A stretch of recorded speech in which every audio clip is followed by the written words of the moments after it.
네, 더 매일매일 쏟아지는 뉴스요. 세 가지 주요 뉴스, 기자가 뽑은 뉴스까지 핵심을 놓치지 않고 정리해드리겠습니다. 오늘은 시사저널 정윤경 기자와 함께하겠습니다. 어서 오세요. 네, 안녕하세요. 네, 안녕하세요. 첫 번째 뉴스는 뭡니까? 네, 첫 번째 뉴스는 전국 법관의 분노입니다. 어제 전국 법관 대표회의 열렸잖아요. 네, 예, 어떤 이야기들이 오간 거예요? 두 가지에 대한 반대 이야기가 있었습니다. 네. 내란 전담 재판부와 법 왜곡죄에 대한 얘기인데요. 좀 쉽게 설명을 드리면요. 먼저 내란 전담 재판부는 이름 그대로 내란 사건만 따로 맞는 전담 재판부 만들자는 법안입니다. 예. 보통은 법원이 사건 배당을 좀 자율적으로 하는데요. 이 법이 통과되면 전담 재판부가 따로 지정이 되고요. 영장도 전담 판사가 별도로 맡게 됩니다. 예. 그 판사들은 누가 정하냐면요. 헌재 소장, 법무부 장관 그리고 법관 대표들이 추천한 9명의 후보를 뽑고요. 예. 그중에서 대법원장이 최종 임명하게 됩니다. 또 이 법안에는 내란 사건에 대해서 구속기간을 최대 1년까지 늘릴 수 있다는 내용도 들어있는데요. 여기서 유죄가 확정되면 사면이나 감형도 못 받도록 제한하겠다는 조항도 담겨 있습니다. 네. 그리고 법 왜곡죄에 대한 설명도 좀 같이 드리면요. 판사나 검사가 법을 고의로 잘못 해석하거나 또 엉뚱한 판단을 해서 재판 결과에 큰 오류를 낼 때 형사처벌하겠다는 내용인데요. 구체적으로는 최대 징역 10년이나 자격정지 10년까지 처벌할 수 있는 그런 조항이 들어 있습니다. 네. 중요한 사건을 전문 재판부가 맡는 것 괜찮지 않을까? 네. 이렇게 생각할 수도 있는데 네네. 법관들이 이 내란 전담 재판부를 위헌이라고 보는 이유는 어디에 있어요? 네, 그 부분이 많은 분들이 좀 궁금해하시는 대목인데요. 제가 법조계 쪽을 좀 취재를 해봤는데 예. 가장 큰 이유는 이 재판부의 구조 자체가 위헌하다는 데 있었습니다. 법조계에서는 이 법안이 과거 나치 독일의 특별 재판부에 비유하기도 했는데요. 예. 그때는 나치가 미리 결과를 좀 정해놓고 정권에 유리한 판결을 내릴 판사들만 따로 뽑아서 재판을 했거든요. 예. 지금 추진되는 이 내란 전담 재판부도 결국 정권 입맛에 맞는 재판부를 따로 구성하려는 시도 아니냐 이런 얘기가 나오고 있고요. 예. 또 중요한 거는 이 법안에는 구속기간을 1년까지 늘리는 조항이 있다고 말씀드렸잖아요. 예. 이게 결국 그 과정에서 피고인의 권리 그러니까 국민의 기본권이 침해될 수 있다고 우려하는 겁니다. 예.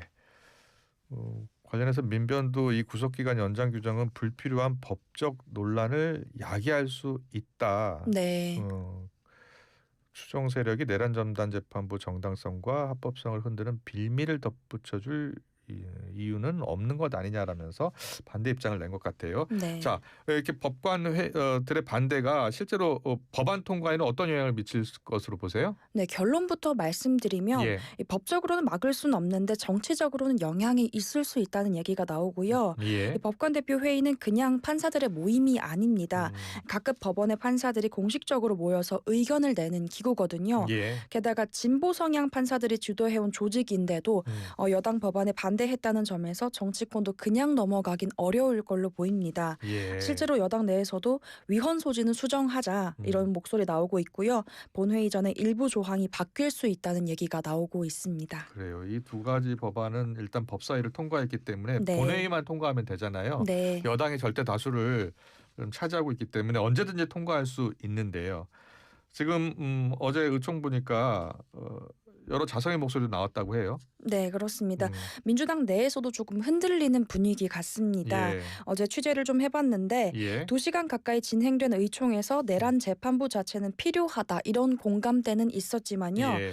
굳이 위헌 논란을 불러올 이유는 없지 않느냐 이런 신중론이 우세했다고 하고요. 예. 또 이 법에 대해서 여권 성향의 조국혁신당도 반대 목소리를 내고 있거든요. 예. 그래서 민주당의 한 의원이 민주당과 나머지로 전선이 그어질 수 있다 이렇게 말했을 때 의총장에서 박수가 나왔다는 이야기도 있습니다. 그래요? 근데 예. 당내에서는 강경 입장도 무시할 수는 없거든요. 예. 예. 특히 추미애 법사위원장이 여기서 밀리면 앞으로도 계속 밀린다 이런 취지로 말한 걸로 알려졌는데 예. 민주당은 일단 속도 조절을 하면서 여론을 살피는 분위기라고 말할 수 있습니다. 그래요. 일단 결론은 다음 의총에서 결정을 하기로 했다고 합니다. 네. 관련해서는 잠시 후 3부에서 장영수 고려대 법학전문대학원 교수 연결해서 좀 더 자세히 들어보겠습니다. 두 번째 더 뉴스로 이어가겠습니다. 네, 두 번째 뉴스는 쿠팡 집단 소송입니다. 네, 야, 한국에서도 소송이 진행 중인데 미국에서도 쿠팡 상대로 집단 소송이 추진된다고요? 네, 그렇습니다. 이번 소송은 한국 법무법인 대륜의 미국 법인이 주도를 하고 있고요. 예. 미국 법원에 별도로 소송을 제기하겠다고 공식 발표했습니다. 음, 현재 일부 원고는 이미 모집이 됐고요. 추가로 소송 참여 문의도 계속 들어오고 있는 상황인데 아마 왜 미국에서 소송을 하나요? 이렇게 궁금하실 분들도 굉장히 많으실 텐데요.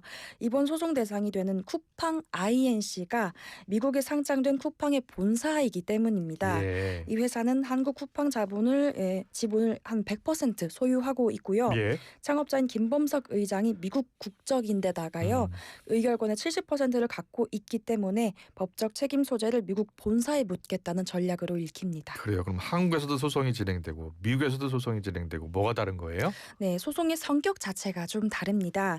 한국에서는 개인정보 유출 피해를 입은 소비자들이 모여서 집단 소송을 하는 거고요. 음, 미국에서는 쿠팡 주주들 그러니까 투자자들이 손해를 입었다면서 제기하는 주주 소송인데 예. 좀 쉽게 말씀드리면 개인정보가 유출돼서 내 사생활 침해됐다 이런 게 한국 소송의 핵심이라면요. 미국에서는 이 사건으로 내 주가 떨어졌고 공시 의무 위반했고 내가 투자 아, 손실을 봤다는 게 쟁점인 겁니다. 예. 자, 그런데 이제 쿠팡에 이제 가입한 개인 정보요. 네. 유출 피해 보상 보험의 보장 한도가 너무 적다 이런 이야기 나오던데요. 네, 얼마예요? 그렇습니다. 지금 쿠팡이 든 보험은 메리츠 화재의 배상 책임 보험인데요. 예. 보장 한도가 고작 10억 원에 10억 원이요? 불과합니다. 예. 네, 이번에 3,300만 명이 넘는 고객 정보가 유출이 됐잖아요. 예. 그런데 그 전체 피해를 보상하는 데 쓸 수 있는 금액이 최대 10억 원뿐이라는 겁니다. 예. 이게 왜 이렇게 적냐 좀 음. 궁금해하실 수도 있는데 현행 개인정보법상 그 대기업도 최소 가입 기준이 10억 원 정도로 정해져 있기 때문입니다. 예. 사실 쿠팡도 법적으로 요구된 최소 기준만 맞춰서 보험에 가입한 셈입니다. 음. 그리고 또 하나 좀 짚어볼 점이 있는데요. 예. 아직까지 쿠팡이 이 사고를 보험사에 공식 접수조차 하지 않았다는 겁니다. 네. 이 부분도 소비자 입장에서는 걱정스러운 대목으로 꼽히고 있습니다. 네. 소비자의 피해 보상은 보험금뿐만이 아니라 네. 기업 자체적으로도 또 보상금을 마련해야 될 것 같습니다. 네. 자, 쿠팡이 이번 이 사건 대응하는 과정에서도 여러 논란이 있는 사안들이 많았어요. 오히려 사용자들의 불만이 더 커졌다는 얘기도 나오고요. 네, 실제로 그런 얘기가 굉장히 많습니다. 쿠팡이 처음 올린 개인정보 유출 안내문에는요, 유출이 아니라 노출이라는 표현을 써서 비판을 받았고요. 그래요. 예. 그래서 지난 7일에 앱과 홈페이지에 수정된 안내문을 다시 게재를 했습니다. 예. 그런데 또 문제가 생겼습니다. 음. 해당 안내문 링크를 클릭하면요, 쿠팡이 추천하는 혜택과 특가라는 광고 문구가 떴는데요. 예. 그래서 이게 지금 광고할 때냐 이런 비난 여론이 다시 뼛속까지 커졌습니다. 장사 속이에요. 네, 예. 그래서 그런 비판 나오고 있고요. 음. 쿠팡 측은 단순한 실수였다 이렇게 해명을 했는데 이런 중대 사고의 경각심이 너무 부족한 것 아니냐는 비판이 계속 나오고 있습니다. 이런 대형 사고가 나면 보통 최고 책임자가 네. 사과 입장을 밝히잖아요. 네. 근데 쿠팡의 최고 책임자는 김범석 의장 아닙니까? 네, 근데 맞습니다. 아직도 얼굴을 볼 수가 없어요. 네, 그렇습니다. 앞으로도 보지 못할 가능성이 좀 커지고 그래요? 있는데요. 예. 왜냐하면 과거에도 해외에 있다거나 농구를 하다가 아킬레스건 다쳤다 이런 이유로 국회 불출석을 해왔기 때문입니다. 최근에도 일선 경영에서 물러났다 이런 입장만 반복하고 있습니다. 예. 자, 쿠팡의 대처를 좀 더 지켜봐야 될 것 같습니다. 세 번째 뉴스로 이어가겠습니다. 세 번째 뉴스는 네, 세 번째 뉴스는 청와대 시대입니다. 네, 청와대로 이제 집무실을 옮기는 거예요. 언제쯤이 될 것 같습니까? 크리스마스 전후가 될 것 같습니다. 어제부터 대통령실 안팎이 꽤 분주한 모습이었는데요. 예. 이삿짐 정리랑 운반 작업이 본격적으로 시작이 됐습니다. 지하 복도에는 미리 포장해둔 물품을 담은 대형 바구니들이 줄줄이 쌓였고요. 책상이나 의자 같은 사무용 집기들도 트럭에 하나둘 실리고 있었습니다. 예. 또 하나 눈에 띄었던 거는 대통령실 1층에 있던 브리핑룸 공식적으로 폐쇄됐고요. 내부 편의시설도 속속 문을 닫고 있습니다. 네, 이재명 대통령이 사실 후보 시절부터 청와대로 다시 돌아가겠다라고 했었죠. 네, 그렇습니다. 이 대통령은 대선 후보 시절부터 청와대 복귀를 공식적으로 언급을 해왔습니다. 청와대가 제일 좋다. 오래됐고 상징성도 있고 위치도 최적이다. 이런 표현을 썼고요. 예. 취임 직후에도 그 용산 사무실은 꼭 무덤 같다. 보안 문제도 많다면서 청와대로 가능한 빨리 복귀하고 싶다는 뜻을 또 한 번 밝혔습니다. 네, 당시 대통령이 용산을 두고 무덤 같다라고 표현을 쓴 이유가 있을 거 아닙니까? 네, 그렇습니다. 당시 상황을 지금 대통령실 관계자에게 좀 물어봤는데요. 예. 실제로 분위기가 꽤 심각했다고 합니다. 필기 도구도 제대로 된 게 없었고 보고서도 지금 수기로 써야 했었고 먹다 남은 커피도 뒹굴고 있어서 곰팡이가 생긴 그런 상황이었다고 하고요.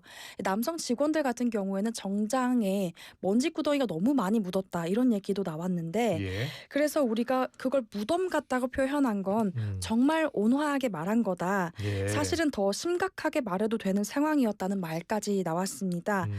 또 여권 관계자들도 용산은 계엄이 모의됐던 그런 상징적 장소인데 지금 대통령이 계속 거기에 있는 건 적절치 않다 이런 얘기들 했고요. 외빈 접견이나 기자회견은 계속 영빈관에서 하고 있거든요. 예. 그래서 이때마다 이동해야 하는 비효율성도 청와대 복귀 필요성을 키운 배경이 되었습니다. 그렇군요. 예. 그러면 청와대 복귀가 언제쯤 마무리가 될 것 같습니까? 앞서 말씀드렸듯 크리스마스 전후가 될 것 같은데요. 예. 강훈식 실장도 며칠 전 기자간담회를 열었는데 청와대 정비는 이미 끝났고 크리스마스 무렵이면 전체 이사가 마무리된다 이렇게 밝혔습니다. 예. 그런데 청와대 복귀할 때 보안 문제 좀 네. 신경 써야 하잖아요. 네. 그동안 개방이 됐었기 때문에요. 네. 그렇습니다. 이 부분이 가장 좀 까다롭고 민감한 부분인데요. 예. 제가 최근에 윤석열 정부 시절 대통령실에서 근무했던 한 의원에게 직접 이야기를 들어봤는데 그대로 좀 전달을 예, 해드리자면요. 이건 단순히 책상을 옮기고 사람만 옮기면 되는 일이 아니다. 예. 혹시 모를 보안 위협 때문에 청와대 잔디밭 하나하나까지 다 뜯어봐야 하는 상황이다. 그래요? 이렇게 설명을 하더라고요. 예. 왜냐하면 전 정부가 청와대를 일반에 개방을 했잖아요. 예. 그래서 보안 시설까지 다 노출된 점을 지적한 건데요. 그래서 이 의원은 완전한 복귀는 빨라야 내년 상반기쯤 가능할 줄 알았다. 이런 얘기를 했습니다. 그랬군요. 그러면 일단 크리스마스쯤에는 다 이전을 완료한다는 거예요? 네, 그렇습니다. 알겠습니다. 마지막 뉴스 봐야죠. 더 눈여겨볼 뉴스는요? 네, 마지막 뉴스는 정치권까지 번진 조진웅 논란입니다. 아, 예. 지금 뭐 정치권에서도 뭐 일각이긴 합니다만 네. 옹호론도 나오고 있는 것 같고요. 네, 그렇습니다. 좀 핵심을 짚어보자면요. 예. 소년 시절 중범죄를 저질렀던 사람이 나중에 사회에서 공인으로 살아갈 수 있느냐, 그리고 그 과거를 과연 어디까지 공개해야 하느냐를 두고 의견이 완전히 엇갈리고 있습니다. 예. 일부 민주당 의원이나 조진웅 씨를 옹호하는 쪽은요. 이미 처분을 받은 일인데 다시 살아갈 수 있게 해야 한다. 소년범까지 끝없이 낙인 찍는 사회가 더 문제다. 이렇게 보고 있고요. 예. 반면에 국민의힘 나경원 의원은 법안까지 발의를 했는데 아무리 어릴 때라고 해도 살인이나 강간 같은 중범죄는 공직 후보나 공인의 이력으로 공개돼야 한다. 이렇게 주장하고 있습니다. 네. 이번 논란이 어떻게 하다 정치권으로 번지게 된 걸까요? 네, 단순히 과거 논란 때문만은 아니라는 얘기가 나오는데요. 예. 조진웅 씨가 그동안 보여온 정치적 행보나 이미지 그리고 여권과의 관계까지 얽혀 있기 때문입니다. 대표적으로 조 씨는 문재인 정부 시절에요. 홍범도 장군 유해 봉안 행사에서 국민 특사 자격으로 함께 했었고요. 그런데 윤석열 정부 때는 좀 거리를 두는 모습이었습니다. 예. 특히 홍범도 장군 흉상 이전 논란 때는요. 어이가 없다. 이렇게 비판하기도 했는데 예. 다시 이재명 정부 들어서는 대통령 부부랑 함께 홍범도 장군 관련 영화 관람에 나섰는데요. 이런 배경 때문에 정치권 공방이 계속되고 있는 겁니다. 네. 여러 이야기들이 나오고 있습니다. 청소년 범죄를 묻어야 하느냐, 네. 물어야 하느냐, 네. 보세요. 그리고 기준을 어떻게 마련해야 되느냐, 네. 토론이 진행되고 있는데 건강한 토론, 건강한 합의가 나왔으면 좋겠습니다. 잘 들었습니다. 시사저널 정윤경 기자와 함께했습니다. 고맙습니다. 네, 감사합니다.